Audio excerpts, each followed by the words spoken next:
बिस्मिल्लाहिर्रहमानिर्रहीम। अस्सलाम वालेकुम वरहमतुल्लाहि वबरकातुहू।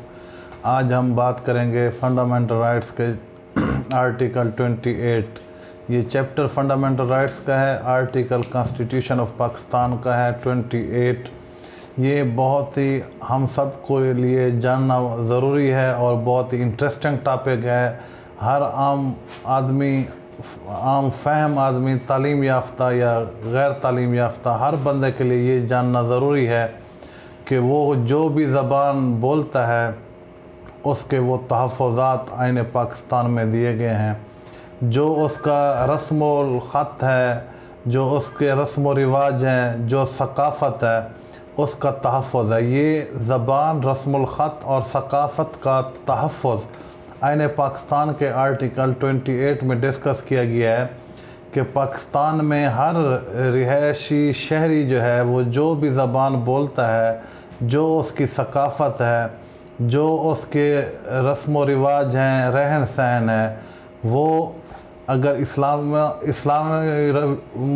इस्लाम के मुताबिक होंगे और कानून के मुताबिक होंगे तो उनको तहफ़्फ़ुज़ दिया जाएगा। कानून से हट के या इस्लाम की रोशनी से हट के अगर वो होंगे तो उसको तहफ़्फ़ुज़ नहीं होगा। लेकिन अगर यहाँ पे गैर मुस्लिम जो अक़लियत हैं उनको भी तहफ़्फ़ुज़ उतना ही होगा जो अक्सरियत को होगा, मुसलमान को होगा।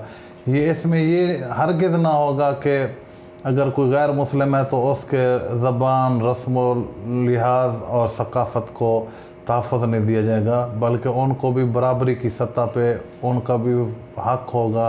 रियासत की ज़िम्मेदारी होगी कि रियासत ही तमाम शहरियों के ज़बान, रस्म और लिहाज, सकाफ़त, तौर तरीक़ा, इलाक़ाई, सूबाई और कौमियत के हिसाब से जो उनके सकाफ़त होगी, रस्म व रिवाज होगा, उसका तहफ़्फ़ुज़ रियासत पाकिस्तान की ज़िम्मेदारी है। लेकिन दायरा इस्लाम से बाहर जो भी एक्टिविटी होगी उसकी बिल्कुल ममानियत है, और दायरा कानून के से भी बाहर जो काम किया जाएगा वो गैर आइनी और गैर कानूनी होगा। दायरा इस्लाम में रहते हुए और दायरा कानून में रहते हुए जो ज़बान, सकाफ़त, रस्म लिहाज है उसकी बिल्कुल पासदारी आइन के मुताबिक रियासत की ज़िम्मेदारी है। हर शहरी को उनकी ज़बान, उनके अलग रहन सहन, उनका सकाफ़त, उसको बरकरार रखना, फ़रोग़ देना कानून के ताबे, इस गर्ज़ के लिए इदारे कायम करने का भी हक़ है। सिरैकी है तो वो सिरैकी काउंसिल बना सकता है, सिरैकी फाउंडेशन बना सकता है, सिरैकी मूवमेंट बना सकता है। सिंधी है तो वो सिंधी अपनी ज़बान की सकाफ़त, अपने कल्चर, अपने रस्म व रिवाज को जो है ना प्रमोट करने के लिए कोई ऑर्गेनाइजेशन बनाता है, कोई वेलफेयर एसोसिएशन बनाता है, कोई सियासी पार्टी बनाता है तो वो भी बना सकता है। इसी तरह अगर पंजाबी है तो उसको भी बिल्कुल इजाज़त है, पख्तून को भी, बलोची को भी, बिरोही को भी, तो कश्मीरी को भी, गिलगिती को भी, फाटा वाले को भी, हर कबाइल को, हर इलाके के हर रिहायशी को आज़ादी के साथ आइन इजाज़त देता है कि वो अपनी ज़बान की सकाफ़त, ज़बान के प्रमोशन, तरक्की, अपने इलाके की सकाफ़त को प्रमोट कर सकता है, इदारा कायम कर सकता है, पॉलिटिकल पार्टी बना सकता है, जो कि पहले से भी बहुत सारी पार्टीज़ इसी बुनियाद पे हैं पड़ी। इसके साथ NGOs बना सकता है, वेलफेयर एसोसिएशंस बना सकता है, अपनी जो सकाफ़त है, अपनी मादरी ज़बान है, अपने इलाकाई रस्म व रिवाज हैं उनको प्रमोट कर सकता है। आपके सामने कुछ TV चैनल्स भी हैं जो बिल्कुल सकाफ़त पे डिपेंड करते हैं और इलाके पे और ज़बान पे। इसी तरह पॉलिटिकल फिगर्स लोग हैं जो असम्बलियों में एलिवेट होके आते हैं, वो अपने सकाफ़त, ज़बान और रस्म व रिवाज के बिहाफ पे इलाकाई प्रमोशन लेके इलेक्ट होके असम्बलियों में आते हैं। तो इसमें कोई कदखन नहीं है, कोई ममानियत नहीं है, कोई रुकावट नहीं है। आइन के अंदर रहते हुए दायरा कार जो मुतय्यन है उसके अंदर आइन के दायरा कार और इस्लाम के दायरा कार। फिर वादे कर रहा हूँ, लेकिन गैर मुस्लिम जो है अक़लियत में जो लोग हैं उन पे पाबंदी नहीं होगी कि वो अपने सकाफ़त, अपनी ज़बान को प्रमोट ना करें। लेकिन वो काम नहीं करेंगे जिसकी आइन में पाबंदी होगी और जो किसी की तज़हीक या दिल आज़ारी करते हैं। और इसी तरह मुसलमानों पे भी पाबंदी होगी कि वो भी किसी गैर मज़हब के, गैर अक़लियत के जो लोग हैं उनके सकाफ़त, कल्चर, ज़बान को ऐसी तज़हीक के साथ या ऐसे अमल में नहीं लाएंगे जिनके साथ उनकी दिल आज़ारी हो, उनको तकलीफ़ हो। तो ये सारी चीज़ें आइन में बिल्कुल वाज़ेह हैं। आइन पाकिस्तान की मैं आपको ख़सूसियत बताता हूँ। आपने फंडामेंटल राइट्स का आज आर्टिकल 28 तक आप और मैं पहुँच चुके हैं। ये तकरीबन कुरान और सुन्नत की रोशनी में बनाया हुआ आइन है, आइन पाकिस्तान।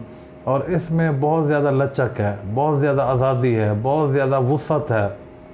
अगर हम बतौर एक मिनहासल कौम आइन की रूह से और आइन के दायरा कार में रह के ज़िंदगी गुजारें तो वो वही ज़िंदगी होगी जो सुन्नत और कुरान की रोशनी में होगी और किसी को तकलीफ़ भी नहीं होगी। तो हम सब को कोशिश करनी चाहिए कि हम एक दूसरे का लिहाज करते हुए, एक दूसरे का ख्याल करते हुए, एक दूसरे के इक़दार का एहतराम करते हुए, एक दूसरे के कल्चर, ज़बान, रस्म व रिवाज का एहतराम करते हुए प्रमोशन में हेल्प करें। हेल्प नहीं कर सकते तो तज़हीक ना करें, ममानियत ना हो और रुकावट पैदा ना करें। एक दूसरे के साथ जब भाईचारे के साथ रहेंगे, जब हम सिंधी, बलोची, पंजाबी, सराइकी और पख्तून सब मिल के भाई बनेंगे तो फिर ही हमारा वतन अज़ीज़ पाकिस्तान जो है एक सही किस्म की स्टेट बन के चलेगा। तो इसके लिए हमें मिन हौसल कौम यकजा हो के सबके साथ जो है ना एक प्रॉपर और जेंटली चलना होगा, एक दूसरे के साथ तावन करना होगा, एक दूसरे को डिग्रेड नहीं करना होगा, अपग्रेड करने के लिए हेल्प आउट करना पड़ेगा। तो तब जाके हम एक दूसरे के साथ मिल के एक मिनहसल कौम पूरी दुनिया में जो है मुकाबला कर सकते हैं, चल सकते हैं। तो आज का जो हमारा बेसिक आर्टिकल है वो 28 है और उसका जो हेडिंग है वो यही है कि ज़बान, रस्मुल ख़त और सकाफ़त का तहफ़्फ़ुज़। वो उर्दू ज़बान भी है, बाकी सूबों की हैं, सूबों के अंदर फिर और ज़बानें हैं। तो ये सारी चीज़ें हमने मिल के बतौर कौम देखनी है, चलानी है। स्टेट ऑफ हेड ने इनको जो है ना देखना होता है, फिर बतौर अवाम, बतौर इदारे हर किसी की ज़िम्मेदारी में आता है। तो हम किसी को डिग्रेड नहीं करेंगे बल्कि अपनी जो सकाफ़त है, अपनी ज़बान है, अपने रस्म व रिवाज हैं उसको प्रमोट करेंगे तो सबके लिए फ़ायदा है। तो मेरी तमाम सुनने वाले, देखने वाले दोस्तों से यही गुजारिश है कि हमें बतौर कौम मिल के चलना होगा, एक कौम बन के उभरना होगा, अपनी सकाफ़त अडॉप्ट करनी होगी, ना कि दूसरों की सकाफ़त को जो है ना हम देख के चलेंगे। हम अपनी सकाफ़त को आगे लेंगे तो लोग हमें फॉलो भी करेंगे। जब हम किसी की कॉपी करेंगे, नकल करेंगे तो हम फेलियर की तरफ चले जाएंगे। वही कौमें ज़िंदा रहती हैं जो अपनी सकाफ़तें ख़ुद ज़िंदा रखती हैं। तो ये हम सब ने अपनी ज़बान पे, अपनी सकाफ़त पे, रस्म व रिवाज पे तवज्जो देनी है, प्रमोट करना है। वो हम दूसरों की कॉपी करेंगे, नकल करेंगे तो फिर हम रह जाएंगे, फेल हो जाएंगे, हमारी कौम पसपाई की तरफ चली जाएगी। हमने अपने मुल्क को, अपनी सकाफ़त को, अपनी ज़बान को बतौर कौम तरक्की देनी है, आगे लेके चलना है। आइन पाकिस्तान में उसकी प्रोटेक्शन है, तहफ़्फ़ुज़ है, ये हमारे लिए बहुत फ़ायदा है।